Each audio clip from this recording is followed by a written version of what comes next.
afternoon, I'm privileged to be interviewing one such man, Trevor Ravenscroft. He's been described as the world's leading metaphysical historian, a giant of a man in his field.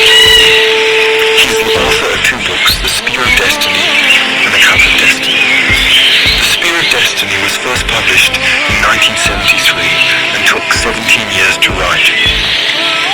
It tells the story of the spear that the Roman centurion Gaius Cassius Longinus used to pierce the side of Christ. Longinus was a centurion sent by Pilate to be an observer at the crucifixion.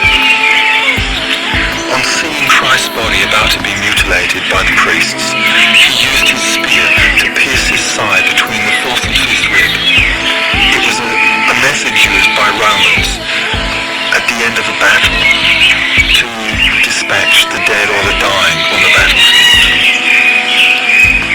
The spear became a knockout symbol of power, and the book tells the story of the men who possessed this spear throughout history, men who used its power to in fact change history itself. Such men possessed the spear as Herod the Great, Constantine, Justinian, Karl Martel, Charlemagne, Frederick Barbarossa, and a host of others. And subsequently, it was possessed by Adolf Hitler. Trevor Ravenscroft, in his book, deals with how Hitler rose to power through the development of his occult facilities. How Hitler furthered his aims and his conquest of the world through black magic, and through recognizing and utilizing the power of the spear of Longinus. Trevor Ravenscroft's second book, The Cup of Destiny, by comparison, is about the quest for the Holy Grail, let us say the other side of the coin. He traces the origins of the story of the Holy Grail to Christian Detroit and to the work of Wolfram von Essenbach. And he looks at how Wagner based his opera Parsifal on the work of those men. He looks at the relevance of the Grail today and how it can be used to develop spiritual facilities and attain a higher level of consciousness. He looks at the relevance of the Grail throughout history and its power and significance to man today.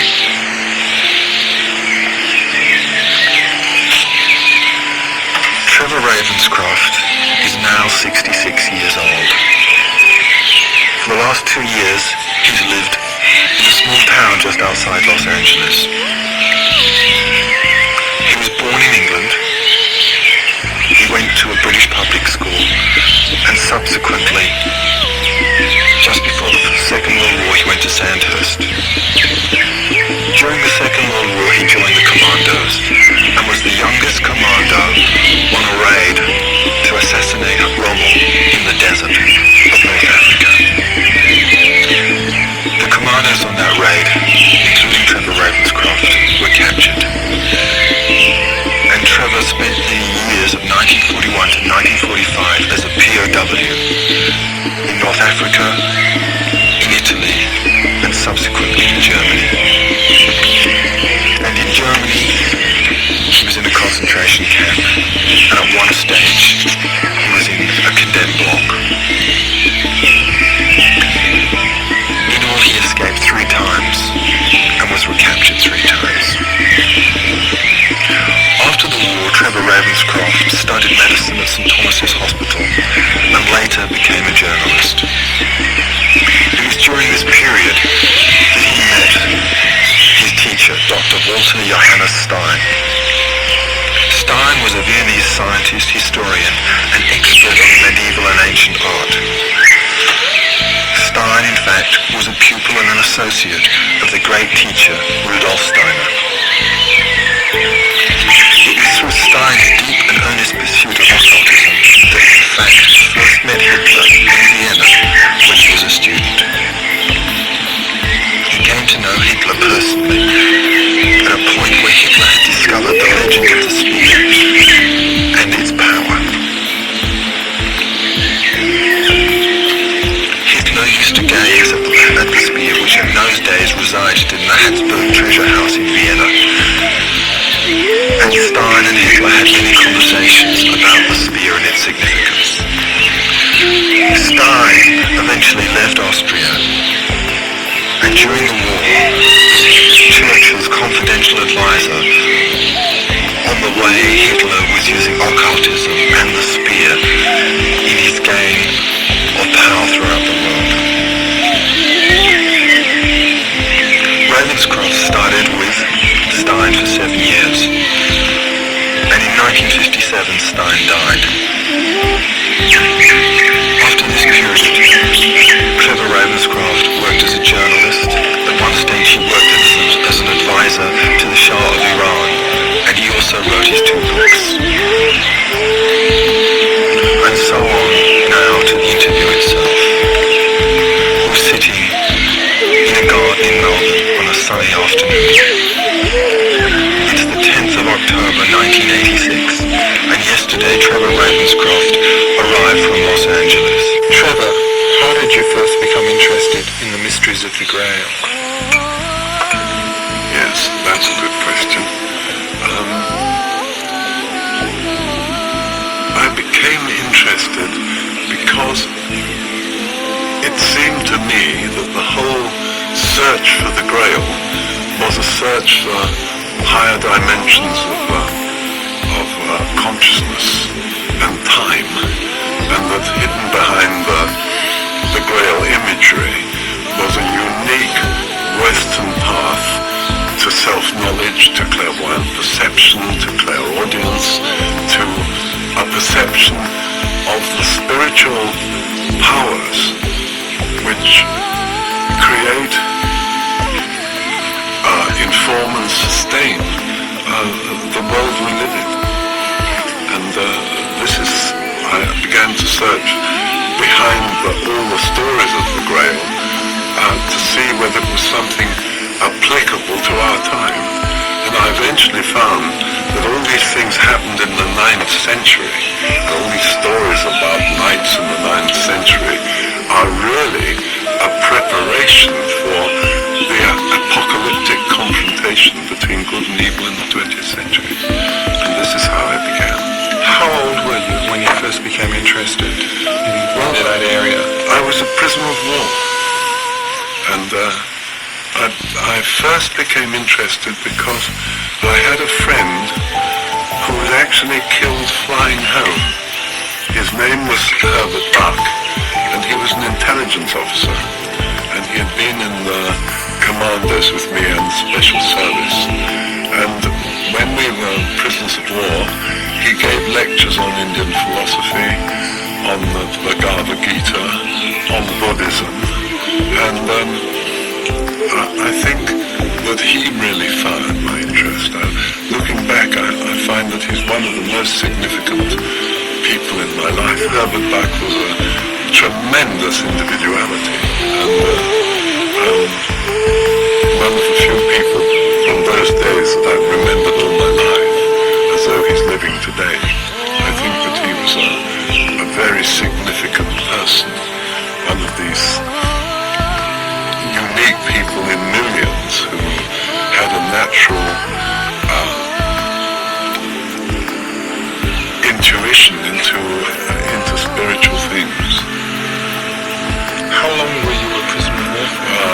4 years. And this obviously gave you an opportunity to get out of the life you were, when I say an opportunity, it was a very different life to the life you'd been leading. Yes, I mean, all I'd done, I'd been through public school and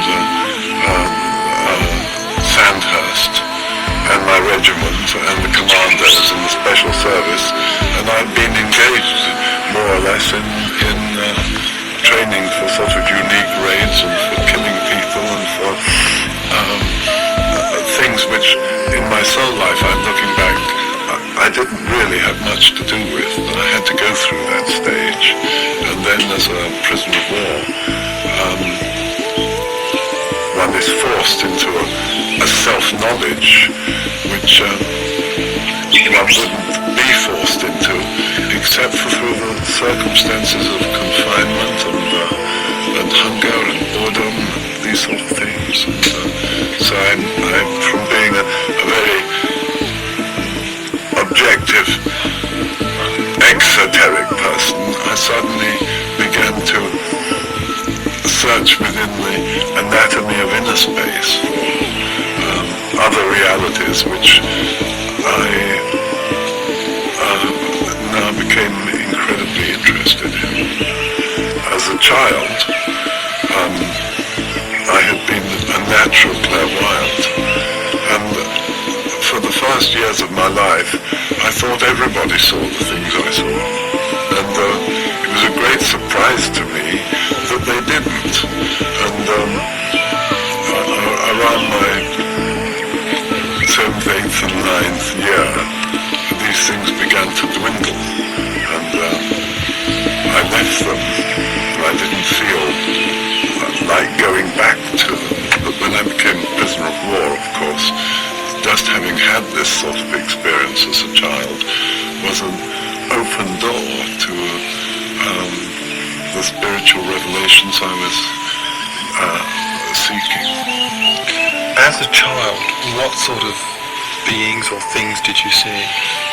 Well, I saw pictures. I saw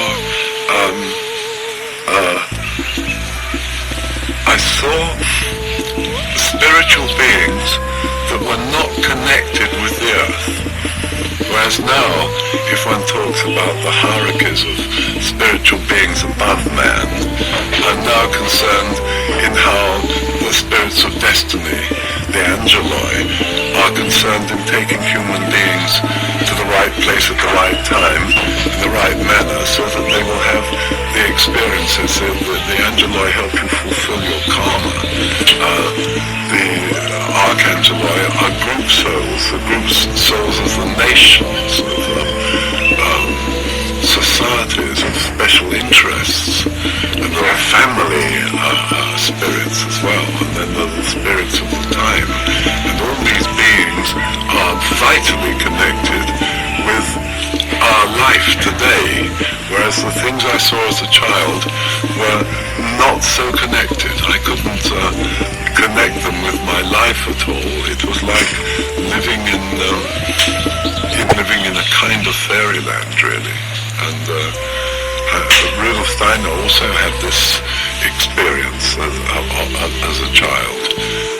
He gave 5,600 lectures and wrote 50 books. And to me, he is certainly the great messenger of the spiritual world of the 20th century. And he had the clairvoyance as a child. And it remained with him.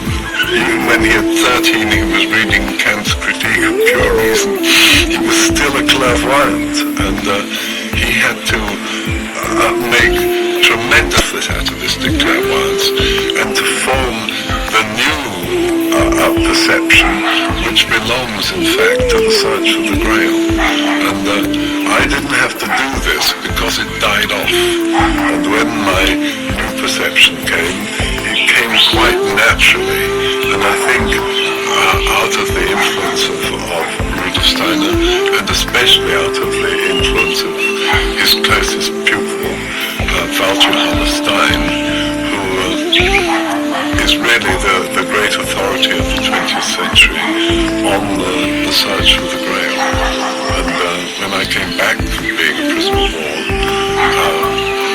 after wandering across Africa and attending Thomas's as a medical student and doing all sorts of things, when I eventually found that Dr. Walter Hammerstein, I was very much influenced by his incredible knowledge of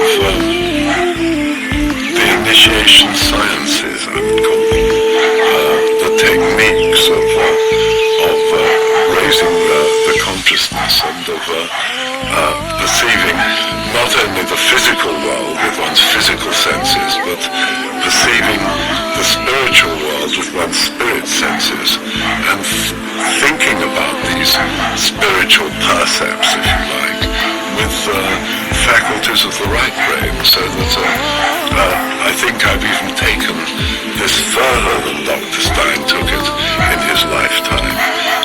The relationship between the intellect, between the thinking on the sense perceived, the deductive thinking of the left brain, and relating it to the spiritual perception and the imaginations, inspirations and intuitions of the right brain. And I have in fact just finished a book called The Wounded Brain, living in the shade of the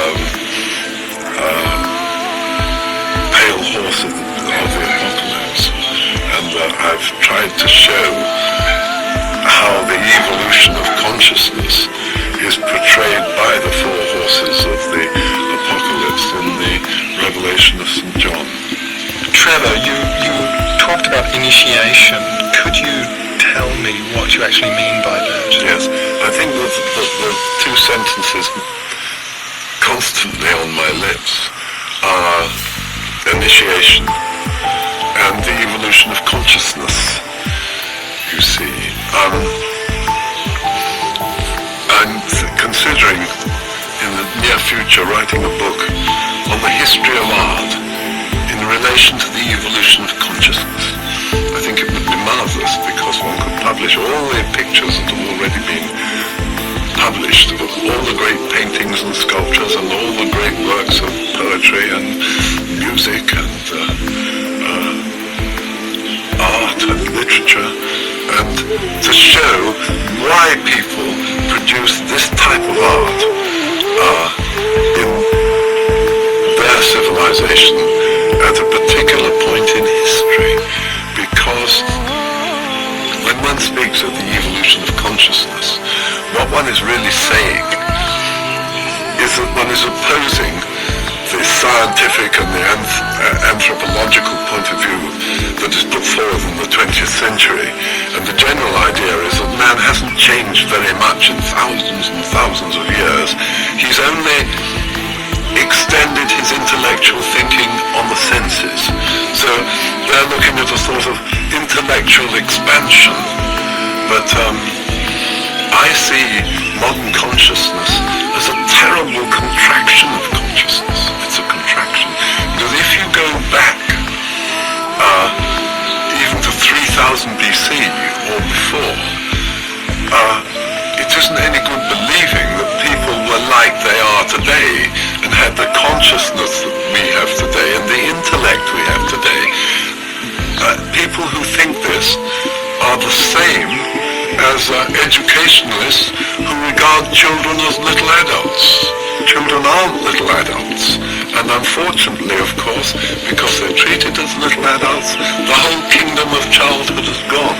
And in exactly the same way, the whole understanding of ancient history has been totally eradicated by projecting into the people in previous civilizations in ancient times the same sort of awareness and faculties as we have, which they simply didn't have. So what I'm saying is that in the evolution of human consciousness, man has been a little like Pinocchio. Pinocchio was a puppet on a string, and he wanted to become human. And the whole marvelous story of Pinocchio is how he fought and struggled to become human. And I would say that if you go back to the time of Troy, to the Battle of Troy between the Greeks and the Trojans, when the Greeks came to retrieve Helen, and this incredible battle happened, and in fact it did happen. It's now proved that this isn't just a legend, a sort of Greek epic through which mankind attained to self-consciousness. It is an actual, real story about Priam, the king of Troy, and Hecuba, his wife, and Hector, and Paris, and all the leading Greek personalities like Agamemnon, and of course Odysseus. We're talking here about people who, although they fought in this long war, how they had wives and children, and apparently experienced the whole gamut of emotions we experience today.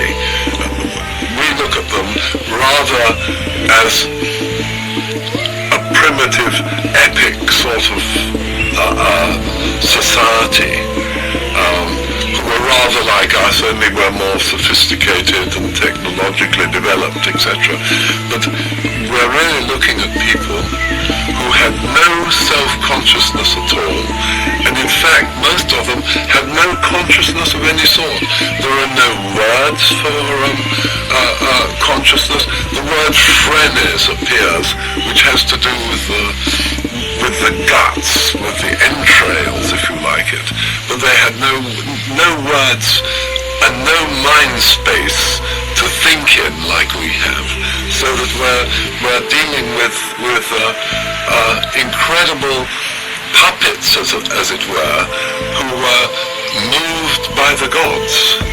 And of course, in this battle between the Greeks and the Trojans, the Greeks were seeking with incredible intensity for consciousness and for self-consciousness, and all the battles between ancient peoples were really the striving on both sides to come to a self-consciousness and to come to the ability to think for themselves. In the Apocalypse, there is the era of the white horse, and the man who sits upon the white horse and wears a golden crown and carries a bow, and he leads people out to conquer. But why does he lead them out to conquer?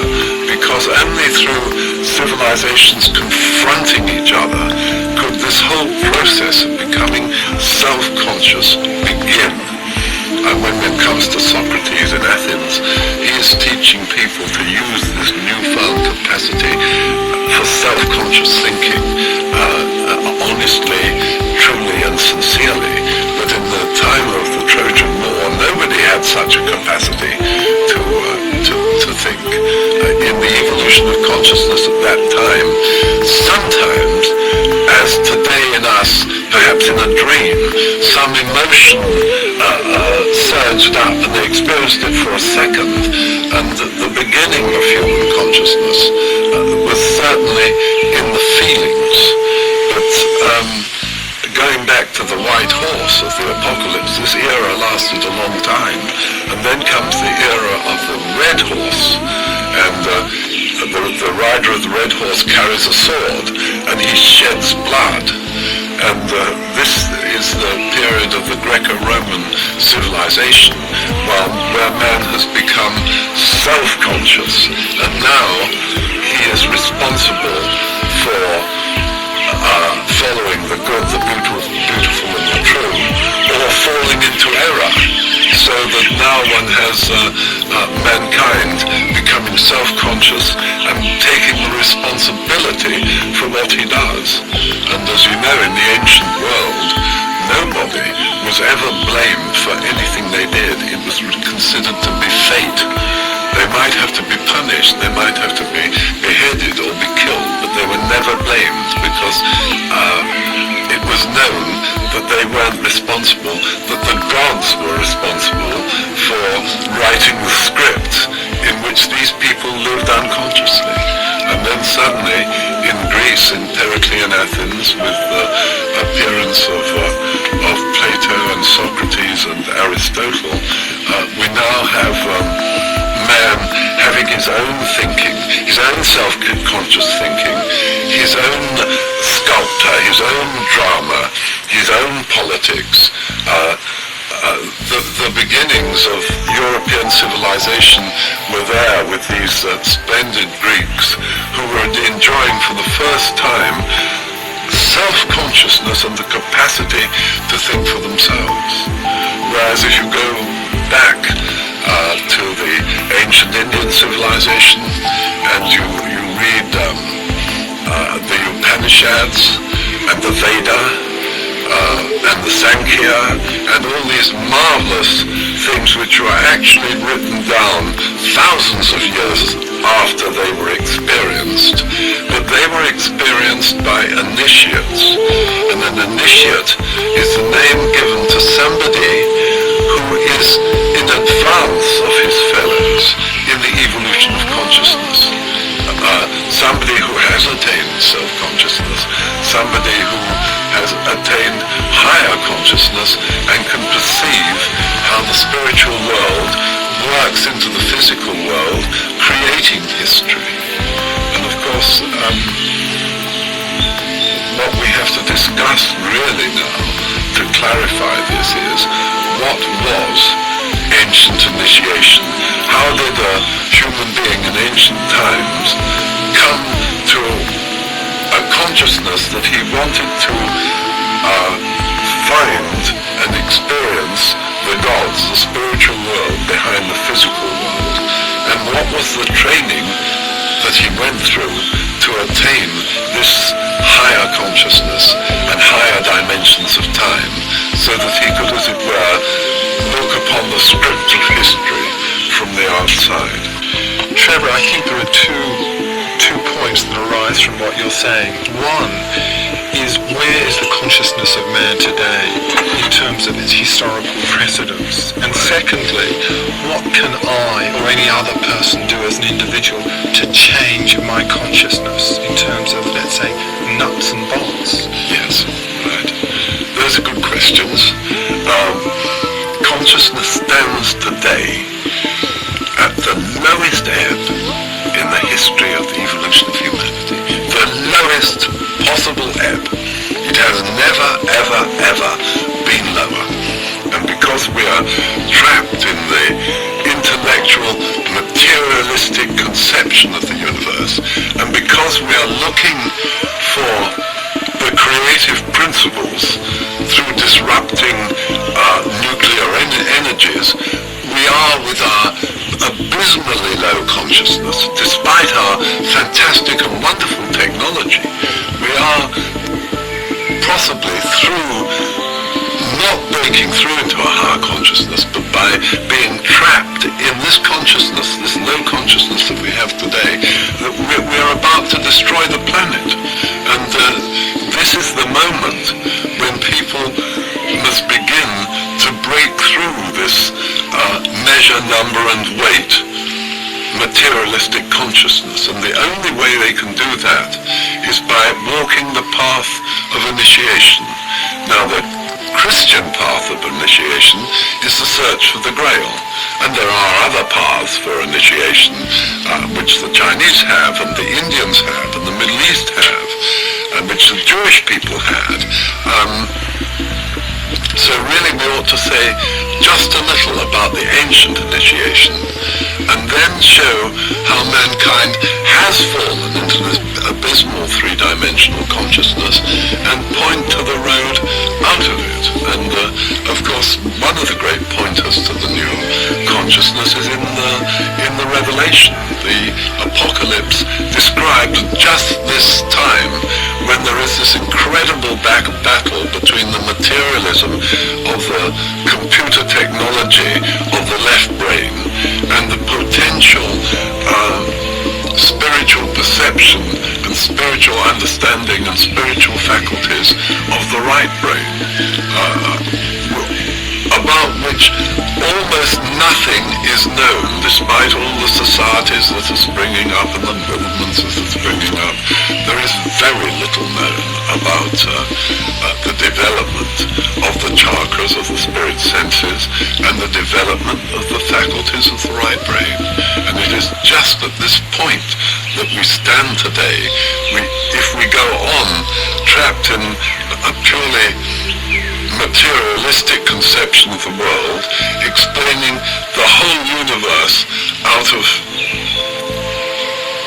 a purely physical conception of the universe, and not perceiving the world of soul and the whole of the spiritual universe, then we're simply going to come to a stage where we destroy ourselves and the planet. So Trevor, the question still remains, what can I as an individual do to become an initiate, to change my consciousness? What are the avenues open to a man or a woman today in the 20th century? Right. First of all, you have to find the second man in you. The lower ego, the I that you consider yourself to be, is a shadow, it's an illusion, and you have to begin to search for what is your higher self, what is your individual spirit, and you can come to this conception by meditation, by particular forms of meditation. The techniques are not so important. It is that you have to awaken to the fact that there is a second being in you, and that this second being is a spiritual being from the spiritual world, and that you, in a certain sense, must sacrifice your ego to become a chalice for this being who is in fact the real you. Now, to be able to understand this, I think one has to go back historically to the time, ancient time, when people first sought initiation, what initiation was, and what the old techniques were, because you will never be able to understand what the new techniques are unless you see, as it were, from what they blossomed. So what exactly were the ancient initiation rites? Well, the initiation rites were initiation schools, the temple mysteries, were concerned in training individuals to perceive the spiritual world behind the physical world. So that, for instance, the novitiates, the students, the pupils, would go through several years of catharsis, because obviously the instinct impulses and desires are things which create a cloud of ignorance. First of all, they had to transform themselves. Know thyself was written above the Greek temples. They had to transform themselves, and they had to come to such a point in this transformation that they were then trained to go through initiation trials. And you hear in all the various initiation schools of air trials and water trials and fire trials that they had to go through. Obviously the fakirs and things in India are walking on knife blades or through fire. This is just a sort of physical caricature of the once mighty initiation trials of the ancient temples. You see, for instance, if today you were to wake up out of your body at night, you suddenly awaken at night out of your body, an out-of-body experience, and suddenly you're not just looking at your own body lying on the bed or something as you would perhaps during an operation, during surgery. A lot of people have described how they stand above their body, even the dental chair. I experienced this myself, having some wisdom teeth removed, and there I was right up in the corner of the room,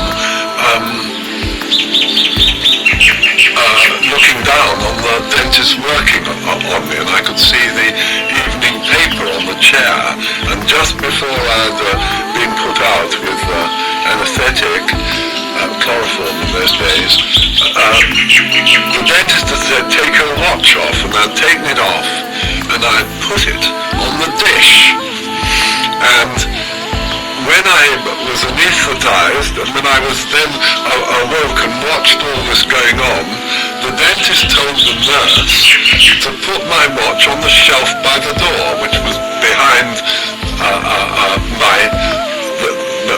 my body, behind my head. And I was looking down, and I saw her put the watch on the shelf, and I thought, right, when I wake up, I will tell her where the watch is and ask her to get it. And so I watched them working on me, and then suddenly my consciousness began to expand, and I began to sort of move, first in circles and then in lemniscates, and suddenly I was awake again in my body, and I said to the nurse, "You put my watch on the shelf behind me, just up by the door. Will you fetch it, please?" And this really freaked her out, and the dentist too. They said, "Well, how could you possibly know this?" And I said, "Well, I've been up in the corner of the room, you know, not only watching you, but hearing all your rude remarks about me." And they were absolutely astonished at this. Anyway, let's, from that little diversion, let's go to the point that initiation was to be initiated was to be led into the great macrocosm, to experience the hierarchies of spiritual beings who fashion, inform, and sustain the Earth evolution. So the would-be initiate, the novitiate, was hypnotized by the Hierophant, so that his self-consciousness was put to sleep in his body, and his life organism, that which sustains the body, was expanded because this contains the memory. And he was then led out in his astral body, if you like to use the word. I don't like it very much. I prefer to call it a space organism. He was led out in his wraith-like astral body, and it was expanded into the cosmos. So he then perceived what is described in all these amazing ancient documents.